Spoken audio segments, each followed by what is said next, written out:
नमस्कार। आज हम पढ़ेंगे त्रिकोणमितीय अनुपात। हम 10th क्लास की बात कर रहे हैं। इस तरह 9th क्लास में आपने त्रिकोणमिति के न्यून कोणों के बारे में बातें कर ली थी।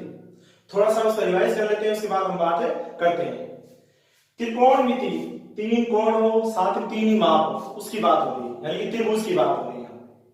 त्रिभुज में देखो, यानी ध्यान रखना, साथ में त्रिकोणमिति में उस त्रिभुज की बात की जाती है जिसका एक कोण क्या हो, 90 डिग्री हो, मतलब वो एक समकोण त्रिभुज हो। अब समकोण त्रिभुज होंगे तो सीधी सी बात है, हम जानते हैं कि त्रिभुज में तीनों कोणों का योग होता है 180 डिग्री। अब उसमें से एक तो हो गया 90 डिग्री, तो बाकी क्या बचेंगे? 90 से दोनों ही छोटे होने वाले हैं। दोनों ही क्या होंगे? 90 से हमेशा क्या होने वाले? छोटे होने वाले हैं। इसलिए ये क्या होगा? दोनों ही क्या है? न्यून कोण हो। इनके बारे में हमने क्या 9th क्लास में पढ़ा था। फिर त्रिकोणमितीय अनुपात क्या होते हैं? ये वो त्रिभुज, समकोण त्रिभुज की अब तीनों भुजाएं, उनके अलग अलग नाम होते हैं। ये तो फिक्स होता है, ये तो क्या होता है? कर्ण। इसको हम किस लिखते हैं? के से लिखते हैं शॉर्ट रूप में। फिर जब इन दोनों न्यून कोणों में से जो कोण आपको दिया हुआ है, मान लो ये आपको दिया हुआ था, मान लो थीटा, तो इसके सामने वाली भुजा तो क्या हो जाएगी? लंब हो जाएगी। आपकी सीधी सी बात है, तीन भुजाएं होती है समकोण त्रिभुज में, कर्ण, लंब और आधार। तीसरी अपने आप क्या हो जाएगी? वो आधार हो जाएगी। इसे क्या लिखेंगे? ए से लिखते हैं। इसके बारे में हमने पढ़ा था। ध्यान रखना, न्यून कोण ये दिया तो इसके सामने वाली भुजा क्या हुई? लंब हुई। और मान लो ये दिया होता तो इसके सामने भुजा ये क्या हो जाती? फिर लंब हो जाती। ये डिपेंड करता है कि हमें न्यून कोण कौन सा दिया हुआ है। अब त्रिकोणमितीय अनुपात क्या होते हैं? अब देखो, समकोण त्रिभुज की दो भुजाओं का अनुपात बताने वाले को हम क्या बोलते हैं? त्रिकोणमितीय अनुपात बोलते हैं। अब त्रिकोणमितीय अनुपात होते हैं टोटल 6 होते हैं। एक तो साइन और मान लिया मैंने थीटा, तो फिर वो दूसरा cos theta, tan theta, cot theta, sec theta और कोसेक थीटा। ये आप सीरीज याद रखना, ये इसका फायदा रहेगा। ठीक है, ये पूरे नाम नहीं है, फिर भी आपको शॉर्ट रूप में सभी के दिए हुए हैं। ठीक है, कोसाइन होता है, टेंजेंट होता है, कोटेंजेंट होता है, उसके बाद सेकाइन होता है, कोसाइन होता है ना। इसके पूरे नाम तो हुआ है, लेकिन क्या शॉर्ट रूप में दिए हुए हैं 6 आपको। ये होते हैं त्रिकोणमितीय अनुपात 6। अगली क्लास में रिलेशन होता है, जो आपने पहले पढ़ा था, लाल बड़ा कक्का पढ़ रखा होगा आपने, उसी हिसाब से देखते हैं। पहले आप ध्यान रखना कि ये वाला इसका क्या होता है? उल्टा होता है। कह सकते हैं कि साइन थीटा कैसे प्राप्त हो सकता है? अगर हम क्या करें? कोसेक थीटा का क्या कर दें? उल्टा कर दें। वैसे क्या होता है? ये वाला क्या होता है? इस वाले का उल्टा, मतलब कोस थीटा बराबर क्या होता है? 1/में सेक थीटा होता है। ठीक है, फिर उसके बाद क्या होगा कि tan थीटा किसका उल्टा होता है? 1/में कोट थीटा होता है। इसको हम ये भी लिख सकते हैं कि कोसेक थीटा बराबर क्या हो सकता है? 1/sin हो सकता है। वैसे ही सेक बराबर क्या हो सकता है? 1/में कोस हो सकता है। और कोट क्या लिख सकते हैं? 1/में tan लिख सकते हैं। ये आपस में क्या होते हैं? दूसरे के उल्टे होते हैं। अब देखो, इनको क्या बोला? त्रिकोणमितीय अनुपात। मैंने बोला इनको त्रिकोणमितीय अनुपात इसलिए बोलते हैं क्योंकि ये समकोण त्रिभुज में दो भुजाओं का अनुपात बताते हैं। अब सभी अपनी अलग भुजाओं का अनुपात बताते हैं। जैसे मान लो ये किसकी, किन दो भुजाओं का अनुपात बताने वाला है? आपने पढ़ा हुआ सूत्र, वो कौन सा? लाल बटा में कक्का। ऐसे आप बना लो 3। मैंने बता दिया कि एक का मतलब कर्ण, एक का मतलब आधार और एल का मतलब लंब। अब आपने सीरीज लिख रखी है, ये वाला तो क्या होता है? पहले का मतलब साइन थीटा। साइन थीटा क्या बताता है? लंब और कर्ण का आधार बताता है, मतलब अनुपात बताता है। मतलब साइन थीटा बराबर क्या होता है? लंब बटा में कर्ण होता है। फिर इसके बाद है कोस थीटा। ये दूसरे वाला किसका होता है? कोस का। नहीं, कोस थीटा बराबर क्या होता है? आधार बटा में कर्ण होता है। उसके बाद तीसरा सीरीज देखते जाओ, ये आया tan थीटा। मतलब tan थीटा बराबर क्या होता है? आपके पास है लंब बटा में आधार होता है। इसी प्रकार उसके बाद उल्टा आएंगे, फिर क्या tan के बाद यहां क्या आने वाला है? Cot theta. पहले ही मैं बता चुका हूं कि tan क्या होता है? कोट का उल्टा होता है, यानी कि इसका उल्टा करेंगे अपने आप आपके पास से आ जाएगा। मतलब कोट थीटा बराबर क्या होगा? आपके पास है आधार बटा में लंब होगा। ठीक है, उसके बाद है कोट के बाद क्या है? Sec theta. तो सेक थीटा क्या होता है? कोस का उल्टा। कोस क्या होता है? आधार बटा कर्ण, तो ये क्या हो जाएगा? कर्ण बटा में आधार हो जाएगा। कर्ण बटा में आधार। और लास्ट बचा कौन सा? Cosec theta. कोसेक क्या होता है? साइन का उल्टा होता है। इसका मतलब ये क्या लिख सकते हैं? कर्ण बटा में लंब। ये क्या हुआ, 6 त्रिकोणीय अनुपात हैं और सभी क्या करते हैं, दो दो भुजाओं का अनुपात बताते हैं, इसलिए क्या बोलते हैं, त्रिकोणमितीय अनुपात बोलते हैं। अब तक हमने 9th क्लास में क्या किया था, न्यून कोण की बात की थी, न्यून 90 से छोटा जो भी हो उसकी बात कर लेते हैं। अब बात करते हैं, देखो हम यहाँ 10th क्लास में थीटा के लिए क्या होगा, 0 डिग्री, उसके बाद 30 डिग्री, 45 डिग्री, 60 डिग्री और 90 डिग्री रख के इनके मानों की बातें करेंगे। देखो आप इसके बाद जैसे आपने अभी देखा था कि साइन क्या करता है, लंब और कर्ण इनका अनुपात बताता है, लंब और कर्ण का अनुपात बताता है। साइन क्या करता है आपके पास है, लंब और कर्ण इनका अनुपात बताता है। हम चाहते हैं कि जैसे मान लो मेरे पास 5 मान निकले, कौन कौन से, 0 डिग्री, उसके बाद 30 डिग्री, फिर 45 डिग्री, 60 डिग्री और 90 डिग्री। मैं चाहता हूं थीटा की जगह ये 5 रखो और इनके मान निकालो सभी के 6 त्रिकोणमितीय अनुपातों के लिए। से मान लो मैं यहां लिखता ऐसे कि साइन थीटा, यानी थीटा की जगह मैं चाहता हूं क्या लिख दूं, 0 डिग्री लिख देता हूं, तब इसका मान क्या है, सपोज करो इसका मतलब थीटा क्या हुआ, 0, इसका मतलब ये 0 हुआ, इसका मतलब क्या, ये लाइन क्या है आपकी, किस पर आ जाएगी, इस पर आ जाएगी, सही ना, किस पर आ जाएगी, इस पर। मतलब ये क्या हुआ आपके पास, नाम देते चलो ए बी और सी, मतलब इसका मान 0 कब होगा, जब ये लाइन क्या आ जाए, सी के ऊपर आ जाए, इसका मतलब एपी क्या हुआ, खत्म हो जाए, मतलब एपी क्या हो जाएगी आपके पास है 0।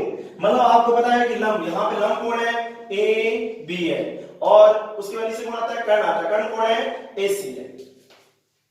अब देखो ध्यान से, जब मान लो कि थीटा मतलब कौन हमारा क्या हो जाए, 0, मतलब ये कुछ होगा, उसके बाद धीरे धीरे कम होता है, लास्ट में क्या आएगा, 0 पे आएगा।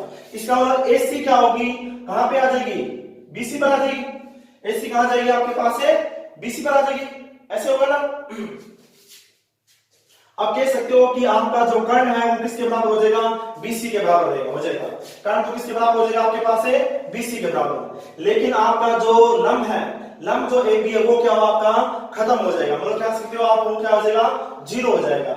आप किसी भी संख्या में किसी का भाग देते हैं, मतलब 0 में किसी का भी भाग देते हैं, उत्तर क्या आती है, 0 आती है। मतलब आप अगर मान लो कह सकते हैं कि थीटा का मान 0 रखते हैं तो हमारे पास उत्तर क्या आती है, इसकी 0 आती है। ऐसे सभी मानों को निकालना कर सकते हैं उसको ना, लेकिन हमारे पास शॉर्ट तरीका होता है उसके द्वारा, ये हमसे पूछते ही नहीं है कि सवाल में, हमसे सीधे मान पूछ जाते हैं, साइन 60 का मान क्या होगा, साइन 90 का मान क्या होगा, ऐसे ये निकालने के लिए बताया था मैंने कि ऐसे मान आते हैं ना। तो देखो आप किस निकालने की सारणी होती है, देखो कैसे निकालते हैं इसको, आप एक सारणी बना लो ऐसे, हमारे 6 त्रिकोणमितीय अनुपात हैं, आप क्या करो इसकी लाइन के बना लो 7, ऐसे आपके पास हो जाएगा, फिर हो गए 3 और 2 5 6, 1 2 3 4 5 6 7 7 हो गए, काफी हमारे पास। यहां तो मैं क्या लिख देता हूं, कोण लिख देता हूं, मतलब आप कह सकते हो थीटा, इस तरफ का, इस तरह मैं त्रिकोणमितीय फलन लिख देता हूं। फलन मतलब क्या हुआ, साइन थीटा, कोस थीटा, फिर टेन थीटा, फिर कोट थीटा, फिर सेक थीटा, फिर क्या लिखेंगे यहाँ पे कोसेक थीटा। फिर हमें कितने मान चाहिए, 5 है, एक आया 0 डिग्री, फिर हमें चाहिए क्या उसके बाद 30 डिग्री, उसके बाद हमारे पास है 45 डिग्री, उसके बाद 60 डिग्री और उसके बाद है 90 डिग्री। इनकी बात करनी है, ये मान निकालने हैं सभी के लिए, साइन के लिए भी क्या हुआ, 500 के लिए मान निकालने हैं, कोस के लिए भी 500 के लिए मान निकालने हैं। इसे निकालने के बाद सारणी याद करेगा, आसान तरीका होता है, धीरे सवाल करोगे आपको मान भी याद हो जाएंगे। हमने अभी देखा था कि साइन दूसरे का उल्टा था, इस बताया था आपको। कुछ और भी है, जैसे मान लो आप ध्यान रखना कि हम tan को साइन कोस के रूप में ऐसे लिख सकते हैं, ऐसे कि tan थीटा बराबर क्या होता है, साइन थीटा बटा में कोस थीटा होता है। वैसे ही कोट थीटा बराबर क्या होता है, tan का उल्टा, यानी कि कोस थीटा बटा में क्या आ जाएगा आपके पास है, साइन थीटा आ जाएगा। यह भी होता है कि tan और कोट को भी हम साइन कोस के रूप में लिख सकते हैं, ये यहां काम आने वाले, इसलिए मैंने आपको बता दिया। अब देखो आप, हमें मान निकालने ये 5, इसे निकालने का आसान तरीका होता है, गिनती लिखो आप 0 1 2 3 4, फिर 4 लास्ट वाले से वापिस जाओ, सभी के नीचे भाग देते आओ ऐसे। फिर उसके ऊपर क्या लगा दो, सभी का वर्गमूल कर दो। तो ये पहली जो लाइन बनी है ये किसका मान है, साइन वाले का मान है। आपकी पहली लाइन थोड़ी सी डिफिकल्ट है, उसके बाद तो आसानी से आप मान निकाल सकते हैं। अब ये किसका मान है, साइन का। पहले क्या करना आपको, 0 से लेकर 4 तक गिनती लिखनी है, 4 का वापिस पूरी में क्या भाग देते आना है। उसके बाद इसमें सभी का करना आपको वर्गमूल करना है। तो ये किसका मान होगा, साइन का है। जैसे इनको हल करते हैं, 0 में मैंने 4 का भाग दिया, 4 का भाग दिया किसी भी 0 में देते, सीधी सी बात है, उत्तर क्या आएगी 0। 0 का वर्गमूल क्या होगा 0। इसका मतलब साइन 0 का मान क्या आया 0। देखा था ना अभी पहले। उसके बाद इसकी बात करते हैं, 1 बटा में 4, ये कटता नहीं है पूरा पूरा, तो इनको छोड़ दो। अब ये बटा वाली संख्या है, लेकिन करना क्या है, इसका वर्गमूल करना है। तो पहले हम जानते हैं बटा वाली कोई संख्या होती है तो इनका वर्गमूल कैसे करते हैं, पहले ऊपर अंश वाले का करते हैं, बाद में हर वाले का। अंश में कौन है 1, 1 का वर्गमूल कितना होगा 1, 4 का कितना हो जाएगा 2 हो जाएगा। इसका मतलब साइन 30 का मान क्या होगा 1 बटा 2 होगा। फिर बात करते हैं साइन 45 की, ये आपस में कट रहे हैं 1 और यहां पे कितना आया 2 आ गया, ठीक है। अब इसका वर्गमूल करेंगे, 1 का वर्गमूल तो क्या हुआ 1, लेकिन 2 का वर्गमूल पूरा पूरा होता नहीं है, इसलिए क्या हो अंडर के अंदर ही रह गया। फिर बात करते हैं इस वाले की, अब ये करते हैं आपस में, तो इनका वर्गमूल करते हैं, 3 का क्या हो जाएगा वही रहेगा अंदर, लेकिन 4 का पूरा पूरा होता है कितना 2 हो जाता है। फिर बात करते हैं इस वाले की, इसको आपस में कट रहा है कितना 1, 1 का वर्गमूल कितना होता है 1। मतलब ये क्या हुआ, आपकी पहली लाइन साइन बन चुकी है, साइन के 500 मान आ चुके हैं। अब एक लाइन याद करने के बाद आप इजीली याद कर सकते हो, बहुत इजी है। अब देखो कोस वाला मान इतना इजी होता है, ये इसके उल्टे होते हैं, यहां से इसको उठाओ और यहां पे रख दो इसको, उसके बाद यहां उठाओ और क्या हुआ यहां पे रख दो। फिर उसके बाद देखो यहां क्या आएगा सेम, और ये वाला यहां आया तो 1 बटा में 2, ये यहां आया तो 0। कितना इजी, ये तो साइन का आ गया, उसमें बाकी सारे मान इन्हीं से निकल जाने वाले हैं। बस पहली लाइन के लिए आपको ये ध्यान रखना है। कोस वाले क्या करते हैं, साइन का उल्टा लिख देते हैं कोस से, यहाँ 0 से करना कोस से, यानी कि यहां से क्या करना आपको 90 से उठाना और मान पूरी लाइनें लिखनी है। बीच वाले हमेशा क्या रहेंगे, दोनों के सेम ही रहने वाले, इनके लिए भी सेम रहेंगे, इनके लिए भी क्या हुआ सेम ही रहने वाले हैं। अब देखो उसके बाद अब बात करते हैं tan थीटा। अब किसका मान है हमारे पास, साइन और कोस का है। इसका मतलब हम किसका यूज करेंगे इसको निकालने के लिए, साइन और कोस का यूज करेंगे। हम चाहते हैं किसका मान निकले, tan 0 का मान निकले, tan 0 डिग्री का मान है निकले। तो इसका मतलब यहां भी क्या रखना पड़ेगा साइन 0 और यहां भी कोस है 0, तो यहां भी क्या आएगा साइन 0 और यहां भी क्या आएगा कोस है 0 डिग्री आएगा। अब साइन 0 का मान कितना है 0 बटा में 1। आप जानते हैं 0 में किसी का भाग देते हैं उत्तर क्या आती है 0 ही आती है। ऐसे क्या हुआ tan 0 का मान क्या आ गया आपके पास है 0 आ गया, मतलब सभी में आपसे भाग देना है। उसी प्रकार बात करते हैं किसकी, हमें tan 30 की। अब tan 30 में क्या होगा, sin 30 ऊपर आएगा, नीचे क्या आएगा cos 30 आएगा। तो यहां लिखते हुए मान, इसका मान तो 1 बटा 2 है, बटा में क्या है √3 बटा में 2। अब देखो आप जानते हो इसका कट जाएगा सीधे, आप नहीं समझ रहे तो कोई टेंशन नहीं है, ये ऊपर जाए तो उल्टा हो जाता है, तो क्या हुआ ये से हो जाएगा, ये वाला इससे कट गया, ऊपर तो क्या बचा 1, नीचे क्या है √3 है, मतलब tan 30 का मान क्या हो जाएगा 1 बटा √3 हो जाएगा। फिर इसी प्रकार देखो बात करते हैं आगे वाले की, tan 45 की। tan 45 यानी कि tan निकालने का तरीका ये होगा साइन वाले का मान में कोस वाले मान का भाग देना होता है। अब देखो ये दोनों मान क्या है सेम है, सेम का सेम में भाग देते हैं, उत्तर क्या आती होती है 1 आती होती है। अब फिर इसकी बात करते हैं, फिर क्या हुआ √3 बटा में 2 और नीचे 1 बटा में 2, वही काम √3 बटा में 2, तो ये ऊपर जाएगा 2 बटा में कितना आ जाएगा 1, 2 से 2 क्या हुआ कट गया, तो क्या आएगा आपके पास √3 आ जाएगा। फिर लास्ट वाले की बात करते हैं, लास्ट में कौन है जिनकी 1 में 0 का भाग देना है। हम जानते हैं किसी भी संख्या में 0 का भाग देते हैं तो उत्तर क्या आती है अनंत आती है, क्या आती है अनंत आती है। अनंत को कैसे लिखते हैं ऐसे, है ना, ये अनंत हो गया आपका, ठीक है। अब बताया मैंने कोट वाले को बहुत ही आसान है, इसी के मान उठाओ और यहां पे लिख दो आप अनंत, फिर ये क्या आएगा √3, यहाँ 1, यहाँ 1 बटा में √3 और यहाँ पे 0, वापिस देख लो दोनों सेम है आए। अब बात करते हैं इसकी सेक वाले, यानी कि कहने का मतलब ये हुआ कि साइन का मान निकालना पड़ेगा आपको, tan का निकालना पड़ेगा, sec का निकालना पड़ेगा, बाकी के तो सीधे उठा के नहीं होते हैं यहाँ पे। तो अब बात करते हैं sec theta. sec theta, sec किसका उल्टा होता है? cos का होता है। मतलब क्या आएगा नीचे 1 बटा में cos, मतलब cos वाले मानों का उल्टा करते ही हमारे पास उत्तर आ जाएगी। मतलब 1 के नीचे cos लिखो और sec का मान प्राप्त करो। इसे बात करते हैं sec 0 की, तो cos 0 का मान 1 के नीचे लिखना है, उत्तर कितनी आई 1, तो इसका मान क्या आ जाएगा 1 हो जाएगा।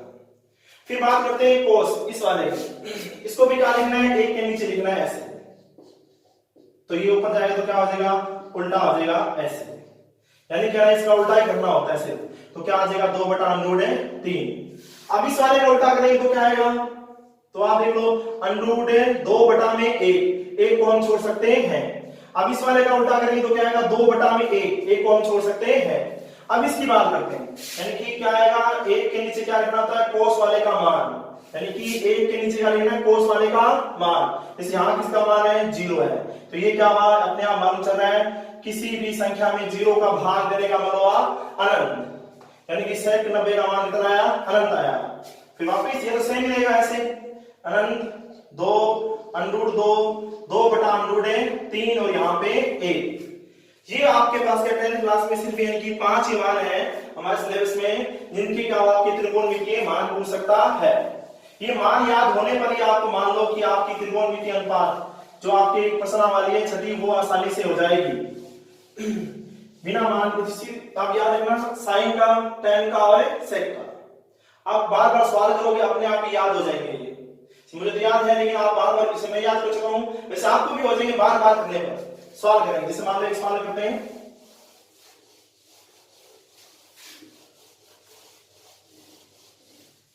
देखो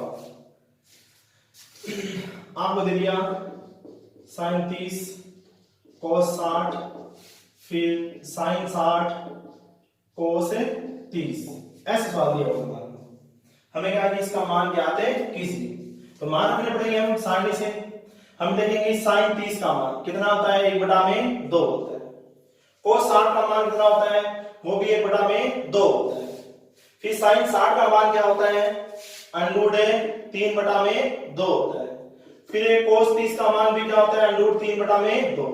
आपको सारणी याद करनी पड़ेगी, और सारणी याद नहीं कर पाते तो पहली लाइन तो याद कर ही लो कम से कम, साइन वाली आप लाइन याद कर लोगे तो बाकी आपको आसानी से याद हो जाएगी।